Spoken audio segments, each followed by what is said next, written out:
พ่อแซนด์วิชฝากถึงการวิภากรปมแตกหักเรื่องผู้ใหญ่ทะเลาะกันน้องลีอองไม่เกี่ยวเรียกว่าเป็นหนังเรื่องยาวๆให้ได้ติดตามกันอีกรอบครับสำหรับศึกเมียของเสกโลโซรอบนี้ครับระหว่างการวิภากรเมียคนแรกกับเมียคนที่2แซนด์วิชประภาดาหลังการครับโพสต์ประกาศแตกหักพร้อมขอยืนหนึ่งและอยากให้ดูอีปอบเป็นตัวอย่างนอกจากนี้ครับการยังโพสต์ถึงลีอองลูกชายของเสกกับแซนด์วิชด้วยว่าถึงลูกจะไม่ใช่ลูกแม่ก็ไม่มีวันทำร้ายลูกถึงลูกจะเป็นลูกคนอื่นจำไว้ครั้งหนึ่งเราเคยมีความสุขกันลูกจะเป็นแม่ลูกตลอดไปไม่ว่าอะไรจะเกิดขึ้นเมื่อลูกเติบใหญ่สักวันแม่รู้ว่าลูกจะมาเยี่ยมแม่กับพี่ๆสักวันแม่ใหญ่คิดถึงลูกเหลือเกินจากนั้นการวิภากรได้โพสต์ข้อความถึงเรื่องนี้แบบดูเดือดอีกครั้งโดยระบุข้อความว่ามีทางเดียวที่จะอภัยตรวจ DNA ถึงไม่ใช่ลูกเสกกูก็ไม่ทิ้ง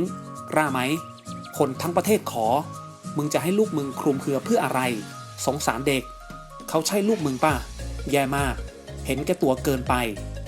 ล่าสุดนั้นครับคุณพ่อของแซนด์วิชประภาดาเปิดใจกับทีมข่าวรายหนึ่งเรื่องนี้ว่าตอนนี้ลูกสาวยังไม่อยากที่จะออกมาให้สัมภาษณ์อยากที่จะอยู่นิ่งๆคือเวลาที่มีเรื่องทะเลาะกันถ้าต่างฝ่ายออกมาก็จะเยอะดังนั้นเราขออยู่เงียบๆของเราดีกว่าบรรยากาศจะไม่ได้เครียดไปกว่านี้หลังปีใหม่ค่อยว่ากันอีกทีผู้สื่อข่าวนั้นครับเลยถามต่อว่าแต่เรื่องนี้ถูกโยงไปถึงน้องลีอองหลานชายด้วยคุณพ่อของแซนด์วิชนะครับเผยว่า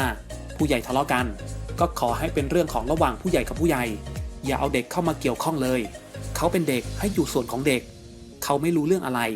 ถ้าอยากให้เขามาเกี่ยวข้องด้วยให้เขาโตกว่านี้รู้เรื่องมากกว่านี้ก่อนดีกว่าคุณพ่อของแซนด์วิชประภาดากล่าวครับ